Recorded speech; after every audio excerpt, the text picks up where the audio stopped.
guys, Tristan here, and over the weekend at San Diego Comic-Con we have some news, well, big news, that the world's longest running video game comic book, Sonic the Hedgehog, will be ending on a 24-year run with Archie Comics. We also got an announcement that Sega partnered up with IDW to produce the comics from 2018 onward, and it is not known whether they're gonna reboot the whole franchise as a whole or just start off with original game characters. And the whole reason behind this is because of a lawsuit. Between January 2009 and October 2015, the comic writer Ken Penders created and or directed a number of lawsuits and legal cases against Sega and Archie Comics related to the rights of his characters in Sonic the Hedgehog comic series. A number of lawsuits resulted in the creation of a reformed timeline in the comics, with the removal of a number of characters created and or used by Penders himself. It started in January of 2009. During this time, copyright was lodged to the U.S. Copyright Office by Penders on various stories, characters, and artworks created by him of Archie Comics' Sonic the Hedgehog comic series and the spin-off series Sonic Universe. And in April of 2010, the U.S. Copyright Office began certifying Penders' copyright claims, resulting in any Sonic the Hedgehog and Knuckles the Echidna characters or stories he had created be officially recognized and acknowledged by the U.S. government that they are his intellectual property. And in doing so, Penders stated that he was now in position to use any legal means necessary to protect and preserve his work from Archie Comics, including characters he claimed that he had created. In 2011, Penders filed a lawsuit against Sega and EA Games for alleged copyright infringement in the video game Sonic Chronicles: The Dark Brotherhood, including the characters of the Nocturnus clan, and Penders noting their appearance and narrative backstory being too similar to his Dark Legion. It is believed that this is what initially sparked the lawsuit. This eventually led to a massive reboot for the long-running comic series, and in the retiring of all its Echidna characters save for the Echidnas created by Sega, such as Tikal and Knuckles, and most of the non-Sega characters under Penders' claim. The lawsuit ended in a stalemate when the case was dismissed for the second time and upheld in court in October of 2013, although Penders did attempt to address the case with Archie Comics Publishing alongside the current ongoing case. Penders was forced to temporarily limit his legal actions due to the statute of limitations. He will be unable to file again unless characters and concepts from Sonic Chronicles: The Dark Brotherhood are used again in the future. Archie Comics, in response to Penders' filing of legal ownership in 2009 and announcement of his own original graphic novel project, Archie Comics then proceeded to file a cease and desist letter and a lawsuit against him in the fall of 2010 in an attempt to retain their copyright holdings of his characters and concepts. As the comic was licensed, everything he had created, including the characters, legally belonged to Sega, although Penders did attempt to address the case of Archie Comics Publishing alongside Sega and Electronic Arts' case. The statute of limitations temporarily limited Penders' legal options and actions. Archie originally claimed that Penders had signed a work-for-hire contract, making everything Penders had created the property of Sega. However, Archie Comics' legal team failed to produce the contract for Penders' time of work at the company, so the lawsuit led to a settlement at the end of June 26th of 2013. In late 2012, all characters created and or introduced by Ken Penders were removed from any further use or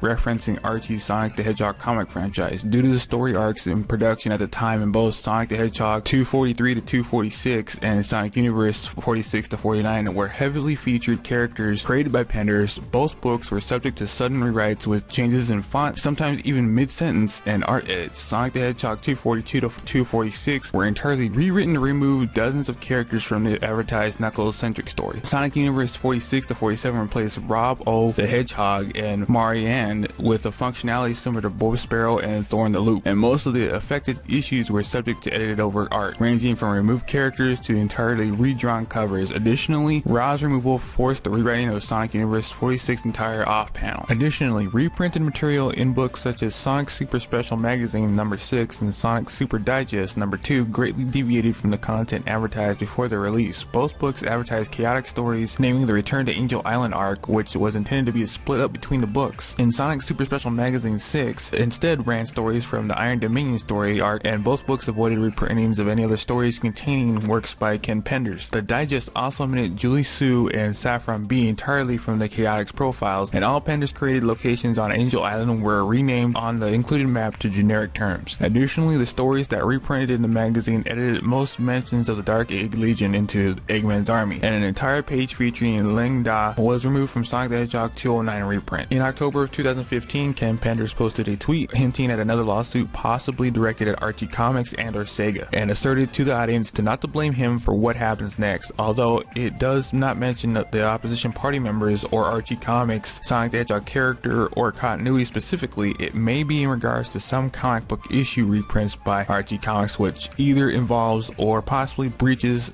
a terms of the previous lawsuit settlement in some way or another. Penders' actions would later inspire fellow former writer Scott Phillip to pursue legal action against Archie for unauthorized use of his characters such as Mammoth the Mogul after his departure and reprinting of his stories and or concepts. The settlement of the case, as noted by Penders, granted Archie Comics limited use of his characters on the limited conditions of, but not limited to, ownership acknowledgement and royalty sum payments. The reasons for Archie Comics' decision not to use them, however, remains undisclosed to the public. Regardless of the outcome of both legal cases, much of Archie Comics is publishing exclusive Sonic the Hedgehog characters, story, and universe created directly by Ken Penders were purged from the continuity at the combined behest of Sega Incorporated and Archie Comics Publishing due to some of the legal established terms of the case. This resulted in the forced implementation of a continuity reboot of the series and a massive storyline changes. Much to the dismay of many fans, notably the characters created by the creators also vanished from the book, including those of Carl Bollers, who have stated that he also owns the characters he created during the tenure of his writing and has not been contacted by Archie regarding this. Due to the Penders vs. Archie Comics' lawsuit settlement ended in Penders' favor because of Archie Comics' failing to produce the relevant contract of Penders' time of work, resulting in a settlement in Penders' favor to begin with. Other Archie Comics exclusive characters and stories not created by Ken Penders or Ian Flynn by previous members of the Archie team were also systematically purged from the continuity in the form of the Super Genesis wave. This may be relevant but not limited to two primary reasons: one, to ensure similar legal contemplations do not arise again, and two, to keep the comic series universe and stories more in line with the games at Sega's behest. Ken Penders continues his work on the Lawsuit Chronicles and is working on a book concerning the case against Sega Incorporated and Electronic Arts, and has been open to disclosing further information. Sega Incorporated and Archie Comics have been remained relatively silent on the matter, and little information of the case against Ken Penders has been disclosed to the public by said party members. As per the legal settlement of the case, and new increased mandates from Sega Incorporated were put into effect in any and all Sonic the Hedgehog related content, including but not limited to games, television series, films, toys, and even comic books. For Archie's Sonic the Hedgehog comic series specifically, as relevant to the case, the following mandates in effect are not possibly limited to as follows: Sega specific original characters are not permitted in familial relationships unless already established. An example would be Korean Rabbit and Vanilla Rabbit being daughter and mother. And there are some exceptions, like Charles the Hedgehog, Archie Comics exclusive characters Sally, Rotor, Bunny, Anthony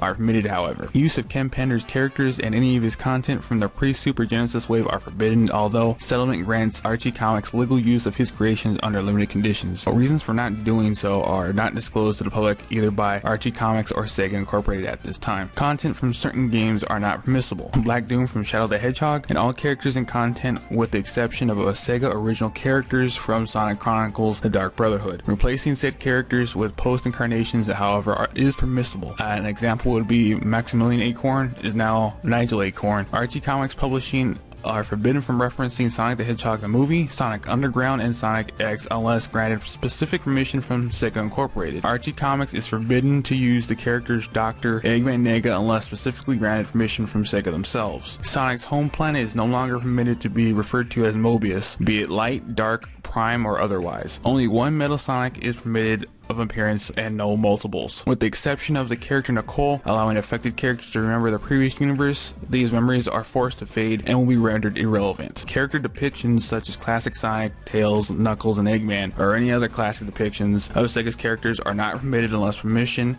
is given directly from Sega themselves. However, some Archie comic publications have shown scenes of classic characters in shadows, silhouettes, or bare resemblances to themselves in flashbacks. With the 25th anniversary of Sonic the Hedgehog franchise franchise, however, this mandate appears to have been lifted. Sonic is not allowed to lose, but he can be put down and experience hardships, but he is not allowed to completely fail. Main and or significant characters are forbidden in forming intimate or love relationships. Archie Comics exclusive characters are permitted, however, like Bunny and Anthony, but not with Sega characters, Sonic the Hedgehog or Sally Acorn. Original Sega characters are to stay conform to their modern designs as of Sonic the Hedgehog 71. None are allowed to change or modify their existing wardrobe or wear any different wardrobe at all, regardless of the story or context. Sega exclusive characters cannot be killed off, while Archie exclusive characters are not mentioned. This mandate, it remains unclear whether this rule applies to them also. Sonic and Sega exclusive characters are not allowed to show excessive emotion, i.e., you see Sonic hysterically crying. They changed it in reprints to him just being sad instead of showing powerful emotions. While some of the mandates may be incomplete, other mandates and rules between Archie Comics and Sega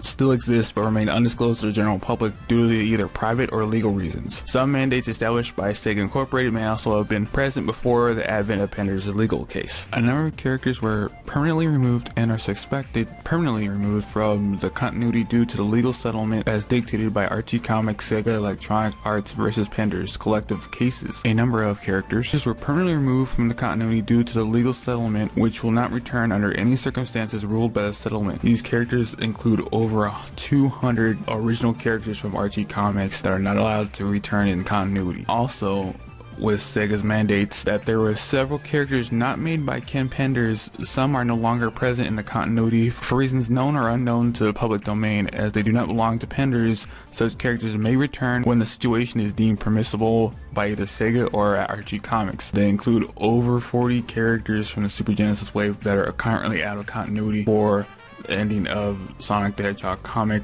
which the total reacted to about 244 characters not in continuity anymore because of the legal cases between Penders, Archie Comics, and Sega. And to think this all happened because Penders wasn't under contract for work for hire under Archie Comics and Sega, which allowed him to file a lawsuit, because without that work for hire, meaning that any creations that he made while working at Archie Comics under Sega, all of his original characters are his and not the property of Sega's anymore, or at all in the first place. So if Sega and or Archie Comics wanted to use that character for whatever reason, they had to pay a royalty sum to that writer of the original character, and acknowledgement that the character in question was not created by Sega and or Archie Comics themselves, but by another person. And the situation did not get any better when other writers said that they owned certain characters themselves and would like royalty fees if they wanted to continue to use that said character, but Sega did not want to pay royalties for original characters set in the Sonic the Hedgehog universe comic that they own. So with Archie Comics' blunder, Sega dissolved the partnership with Archie Comics this year and partnered up with IDW, hopefully with written up contracts so such things won't arise again. Me personally, I think it's going to be a total line reboot with all new number ones and new characters along with the video game characters in this new IDW universe, so they don't have any of the stench from the lawsuits over at Archie Comics. What do you guys think about all of this that happened behind the scenes from Archie Comics and Sonic the Comic? Leave a comment below and watch another video from the Comic Book Cast, maybe one of the podcasts to a review, or maybe one of Armin's reaction videos.